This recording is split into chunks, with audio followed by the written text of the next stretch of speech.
Hello दोस्तों, अपनी पाठशाला में आप सभी का स्वागत है। पिछली क्लास में हम लोग पढ़े थे प्रकाश।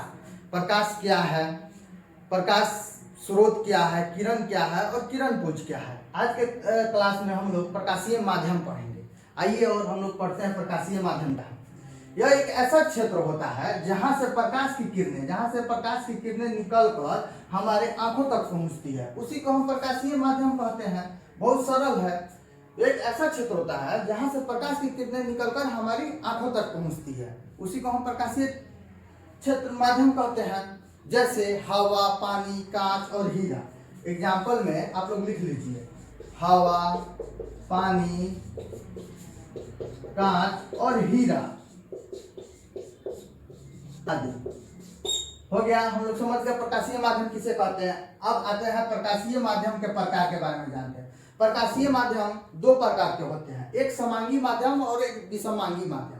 समांगी माध्यम में क्या होता है, विषमांगी माध्यम में क्या होता है, आइए हम लोग जानते हैं। यह एक ऐसा माध्यम होता है जिसके प्रत्येक भाग का गुण और बनावट एक समान होता है, उसे हम समांगी माध्यम कहते हैं।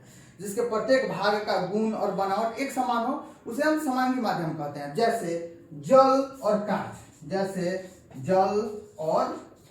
कांच, इन लोगों का गुण और बनावट एक समान होता है, इसीलिए इसको समांगी माध्यम कहते हैं। और विषमांगी माध्यम, समांगी माध्यम के ठीक उल्टा विषमांगी माध्यम होता है। जैसे कि यह ऐसा माध्यम होता है जिसके प्रत्येक भाग का गुण और बनावट एक समान नहीं होता है, उसे हम विषमांगी माध्यम कहते हैं।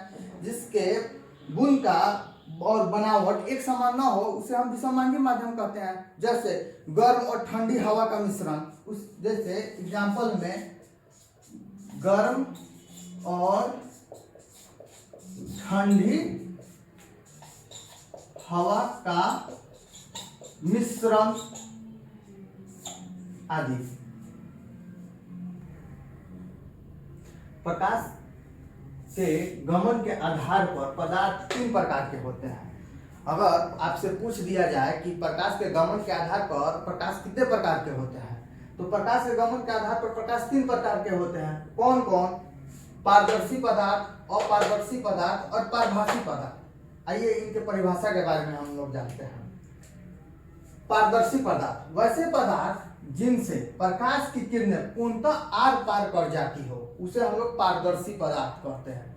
जिससे प्रकाश की किरणें पूर्णतः आर पार कर जाती हो। जैसे कांच से इधर से उधर, यानी इस पार से उस पार प्रकाश की किरणें चली जाती है, उसे हम लोग पारदर्शी कहते हैं। एग्जाम्पल के तौर पर साफ पानी, हवा, कांच। जैसे आप लोग लिख लीजिए एग्जाम्पल, साफ पानी, हवा और कांच, ये सब पारदर्शी पदार्थ है। ये सब क्या है? पारदर्शी पदार्थ है। अब आते हैं अपारदर्शी पदार्थ के बारे में जानते हैं। इसमें क्या होता है कि वैसे पदार्थ जिनसे प्रकाश की किरणें बाहर नहीं निकल पाती है, यानी पारदर्शी से ठीक उल्टा। पारदर्शी में प्रकाश की किरणें बाहर निकल जाती थी, लेकिन यहाँ अपारदर्शी में प्रकाश की किरणें बाहर नहीं निकल पाती है, उसे हम अपारदर्शी पदार्थ कहते हैं। जैसे एग्जाम्पल में लिख लीजिए, ईंट, पत्थर और दीवार। हम लोग दीवार के आर पार नहीं देख पाते हैं, ईंट के आर पार नहीं प्रकाश की किरणें जाती है और पत्थर के आर पार प्रकाश की किरणें नहीं जाती है। वहीं पारदर्शी में प्रकाश की किरणें आर पार कर जाती है, लेकिन अपारदर्शी में प्रकाश की किरणें आर पार नहीं करती है। ठीक है। अब हम लोग आते हैं पारभासी में। पारभासी में क्या होता है कि प्रकाश की किरणें निकलती तो है लेकिन पूर्णतः नहीं निकलती है, थोड़ा निकलती है और थोड़ा नहीं निकलती है, उसे हम पारभासी पदार्थ कहते हैं।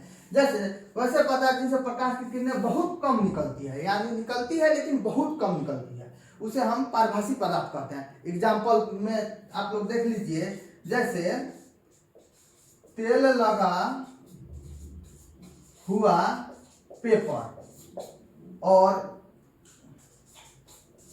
घिसा हुआ कांच, ये क्या है? ये अपारभासी पदार्थ है। तेल लगा हुआ पेपर और घिसा हुआ कांच, ये अपारभासी। इससे क्या होता है? प्रकाश की किरणें बहुत कम निकलती है, इसीलिए इसे पारभासी पदार्थ कहते हैं। हम लोग देख लिए कि पारदर्शी पदार्थ किसे कहते हैं, पारदर्शी किसे कहते हैं और पारभासी पदार्थ किसे कहते हैं।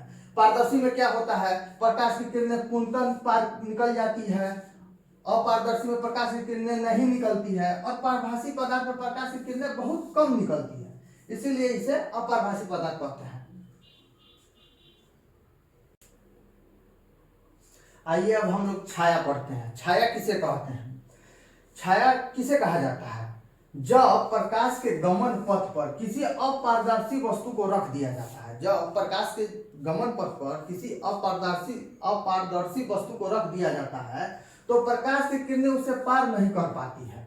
प्रकाश की किरणें उसे पार नहीं कर पाती है, और जिसके कारण उस वस्तु के पीछे एक अंधेरा क्षेत्र बन जाता है। जिसके कारण उस वहां पे एक अंधेरा क्षेत्र बन जाता है। उसी अंधेरे क्षेत्र को हम छाया कहते हैं। मान के चलिए हम यहाँ पे खड़े हैं, इधर से लाइट आ रहा है और हमारे पीछे एक अंधेरा क्षेत्र बन गया है जो कि मेरा परछाई है, उसी को हम छाया कहते हैं। जैसे एग्जाम्पल में मान के चलिए ये फुटबॉल हो गया और यहाँ से प्रकाश आ रहा है, यहाँ से प्रकाश, ये प्रकाश हो गया, और यहाँ पे ये फुटबॉल हो गया, फुटबॉल, ये फुटबॉल हो गया, और यहाँ पर ठीक इसके पीछे एक छोटा सा क्षेत्र बन जाता है। इसी को हम लोग छाया कहते हैं। इस क्षेत्र को हम लोग छाया कहते हैं। अब आते हैं हम लोग अपने मेन टॉपिक की तरफ। इससे पहले जितना हम लोग पढ़े ये सब बेसिक था, और यहाँ से अब हमारा चैप्टर चालू होता है। जैसे प्रकाश का परावर्तन किसे कहते हैं, जो मोस्ट वीवीआईपी क्वेश्चन है। हमेशा ये बार बार क्वेश्चन पूछा गया है एग्जामों में। आते हैं अब इसके बारे में पढ़ते हैं। पूछ रहा है क्वेश्चन, प्रकाश का परावर्तन किसे कहते हैं? जब प्रकाश की किरणें किसी सतह से टकराकर वापस अपने माध्यम में लौट जाती है, उसी को हम प्रकाश का परावर्तन कहते हैं। मान के चलिए एक कांच रखा हुआ है, ये शीशा है, मिरर है, कांच नहीं है। इसको लगा दिया गया है, डैश डैश डैश डैश कर दिया है, इसका मतलब ये मिरर है। इसके पीछे एक लेप लगा गया है जिससे प्रकाश की किरणें आर पार ना करे।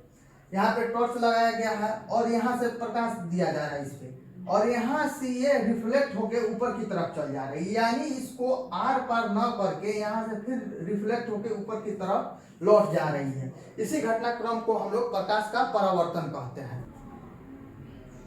आइए हम जानते हैं प्रकृति के आधार पर परावर्तक सतह कितने प्रकार के होते हैं, व्याख्या करें। ये क्वेश्चन बार बार पूछा गया है एग्जामों में। जैसे ये वीवीआईपी क्वेश्चन है, इसको वीवीआईपी क्वेश्चन भी माना जा सकता है। प्रकृति के आधार पर परावर्तक सतह कितने प्रकार के होते हैं? तो प्रकृति के आधार पर परावर्तक सतह दो प्रकार के होते हैं, एक नियमित परावर्तन और एक अनियमित परावर्तन। नियमित परावर्तन में क्या होता है, जैसे वैसा परावर्तन जो कि चिकनी और चमकीली सतह से नियमित रूप से होता है, चिकनी और चमकीली सतह से नियमित रूप से होता है, उसे हम नियमित परावर्तन कहते हैं। चिकनी और चमकीली सतह से नियमित रूप से होते रहता है, उसे हम नियमित परावर्तन कहते हैं। जैसे कि यह एक मिरर है, यहाँ से लाइट दिया गया, ये रेगुलर बेस में होती जा रही है, इसी को हम नियमित परावर्तन कहते हैं। और अनियमित परावर्तन वैसा परिवर्तन जो रुखड़ी और चमकीली सतह से नियमित रूप से होता है, यानी रुखड़ी और चमकीली सतह से नियमित रूप से होते रहता है, उसे अनियमित परावर्तन कहते हैं। जैसे कि ये एक रुखड़ी सतह है, जहां से लाइट का रिफ्लेक्शन यहाँ आ रहा है, यहाँ से सीधा जा रहा है, लेकिन वहीं यहाँ से आके ठीक इसके ऊपर चला जा रहा है, यानी ये अनियमित है, जो कि रेगुलर बेस में नहीं है, इसी के लिए इसको अनियमित परावर्तन कहते हैं।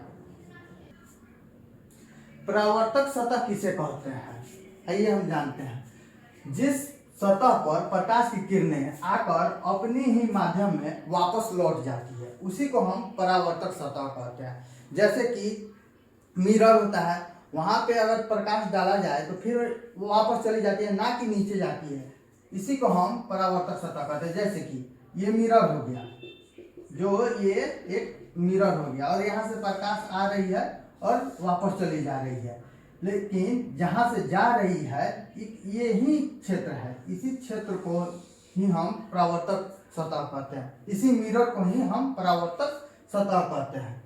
और आते हैं आपतित किरण किसे कहते हैं, एक और क्वेश्चन, आपतित किरण किसे कहते हैं? परावर्तन सतह पर आने वाली किरणें जो आपतित किरणें कहलाती है, यानी परावर्तन सतह पर जो किरण आती है उसी को हम आपतित किरण कहते हैं। जैसे कि ये एक परावर्तक सतह हो गया, यह एक परावर्तक सतह हो गया, और जो किरण आ रही है इसी को हम आपतित किरण कहते हैं। इसी किरण को हम आपतित किरण कहते हैं। इसको हम आई से भी डिनोट करते हैं, इसको हम आई से भी डिनोट करते हैं। आगे चल के हमको न्यूमेरिकल जो बनाना होगा इसी पे हम लोग को बनाना होगा, इसीलिए इसको हम इंग्लिश में भी लिख दिए हैं। इंसिडेंट रे इसका नाम आपतित किरण का है, इसीलिए इसको आई से डिनोट किया जाता है। परावर्तित किरण किसे कहते हैं? हम लोग थोड़ा देर पहले आपतित किरण के बारे में पढ़े हैं, अब परावर्तित किरण के बारे में पढ़ते हैं। परावर्तित किरण क्या कहलाता है? परावर्तक सतह से टकराकर जाने वाली किरणें, परावर्तक सतह से टकराकर जाने वाली किरणें परावर्तित किरणें कहलाती है। जैसे एग्जाम्पल में ये परावर्तक सतह हो गया, ये परावर्तक सतह का हो गया, और जो यहाँ से किरण आके वापस जाती है इसी को हम परावर्तित किरणें कहते हैं, इसी को हम परावर्तित किरण कहते हैं। जो परावर्तक सतह से टकराकर जाने वाली किरणों को ही हम परावर्तित किरणें कहते हैं। इसको हम आपतित किरण कहते हैं और इसको हम परावर्तित किरण कहते हैं। परावर्तित किरण को हम आर से डिनोट करते हैं, परावर्तित किरण को हम आर से डिनोट करते हैं। वहीं आपतित किरण को आई से करते हैं और परावर्तित किरण को आर से डिनोट करते हैं। अब आते हैं आपतन बिंदु किसे कहते हैं? आपतन बिंदु परावर्तन सतह के जिस बिंदु पर आकर, परावर्तन सतह के जिस बिंदु पर आपतित किरण आती है उस बिंदु को ही आपतन बिंदु कहते हैं। जैसे कि मान के चलिए एग्जाम्पल में ये हो गया आपका परावर्तित सतह, ये हो गया आपका परावर्तित सतह, और ये किरण आई और ये किरण गई। जैसे परावर्तित किरण और आपतित किरण, ये हो गई आपकी परावर्तित किरण और ये हो गई आपतित किरण। इसको आई से डिनोट करते हैं और इसको आर से डिनोट करते हैं। और यहाँ कह रहा है कि परावर्तन सतह के जिस बिंदु पर आपतित किरण आती है उस बिंदु को ही हम आपतन बिंदु कहते हैं, यानी इसी बिंदु को हम आपतन बिंदु कहते हैं। जो परावर्तित आपतित किरण आई और आपतित किरण आई और परावर्तित किरण गई, जहां पर आके दोनों मिली इसी को हम आपतन बिंदु कहते हैं। इसी को हम आपतन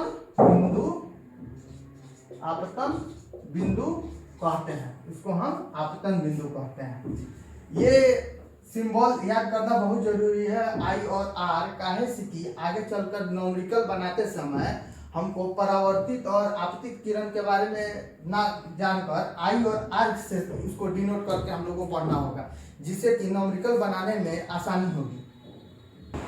आइए हम अभिलंब क्या है इसके बारे में जानते हैं। अभिलंब क्या है? आपतन बिंदु पर डाले गए लंब को हम अभिलंब कहते हैं।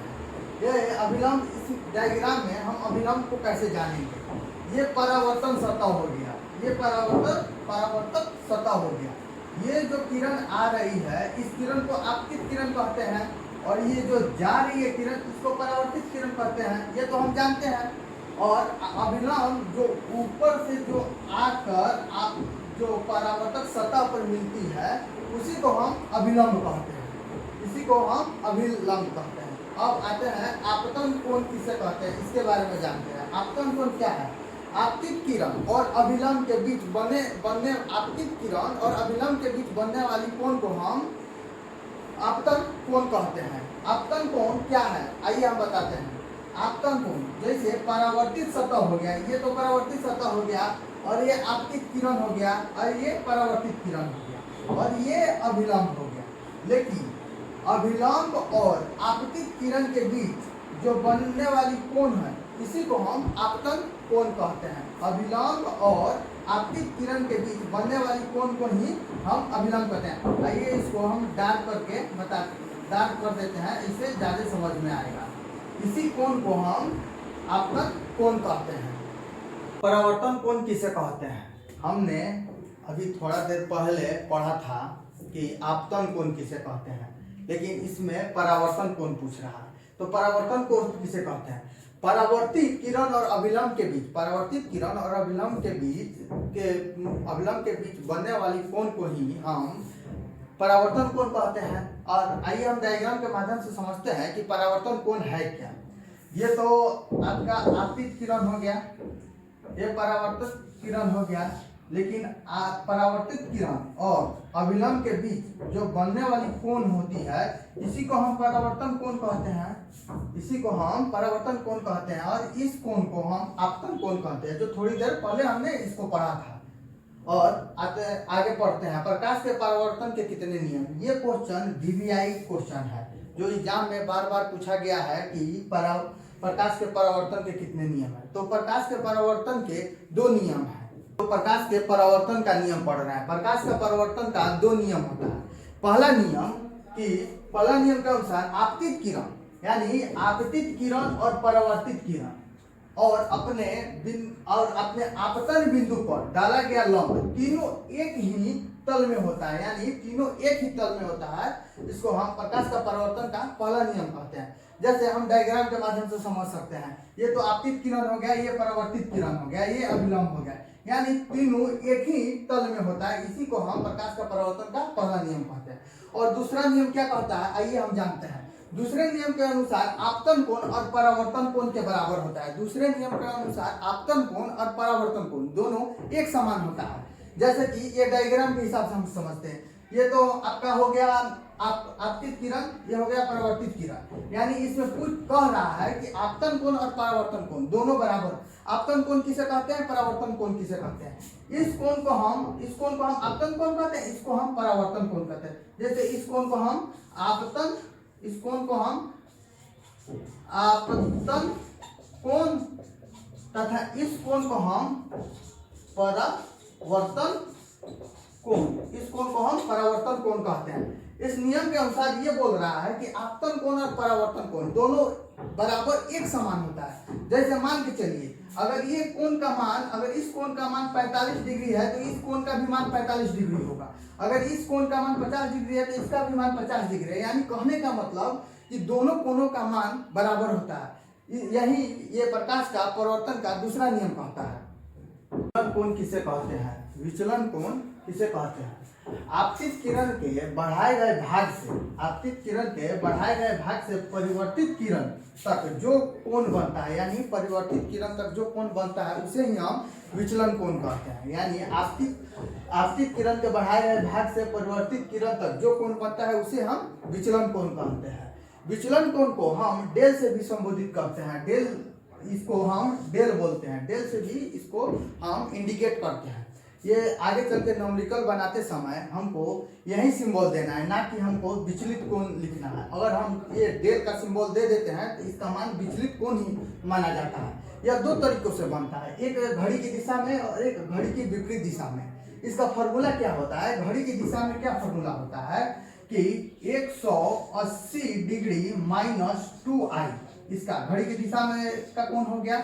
और घड़ी के विपरीत दिशा का फॉर्मूला हो गया 180 डिग्री प्लस 2i।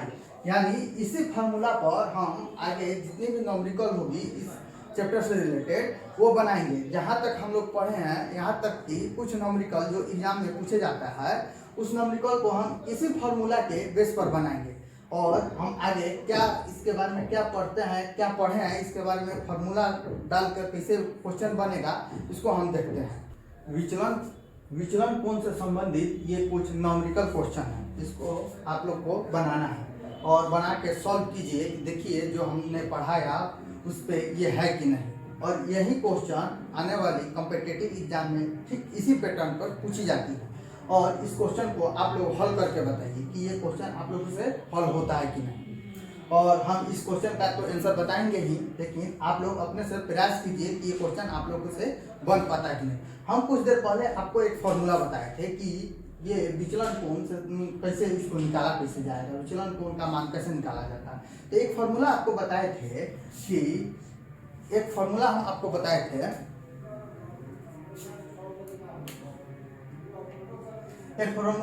बताए थे कि 180 डिग्री माइनस 2i। इसी फॉर्मूला पर इसको रख लगा देना है और ये बन गया। आपको आपतन कोण का मान दिया ही है तो विचलन कोण का मान निकालना है। मान के चलिए 180 माइनस यहाँ पे 2 का 2 हो गया और आपतन कोण i, यानी आपतन कोण को i से डिनोट किया जाता है, आपको पहले ही मालूम है। तो यानी i दिया हुआ है, यानी आपतन कोण, आपतन कोण का 45, यानी यहाँ 2 के बाद इंटू हो जाएगा, कारण कि यहाँ पे कुछ नहीं दिया हुआ है तो इसको हम मल्टीप्लाई करेंगे। तो इसको अब हम बना लें 180 माइनस 45 गुना 90, ये आ गया आपको 90। अब इसको निकाल लें, 90 में से 180 माइनस किए, ये 90 डिग्री डेल्टा 90 डिग्री आंसर आ गया, इसका आंसर 90 होगा। अब ठीक वैसे ही पैटर्न पर थोड़ा सा इस क्वेश्चन को बदल दिया गया है, लेकिन ये क्वेश्चन भी बहुत घुमा के पूछा गया और ये क्वेश्चन बहुत इंपॉर्टेंट है।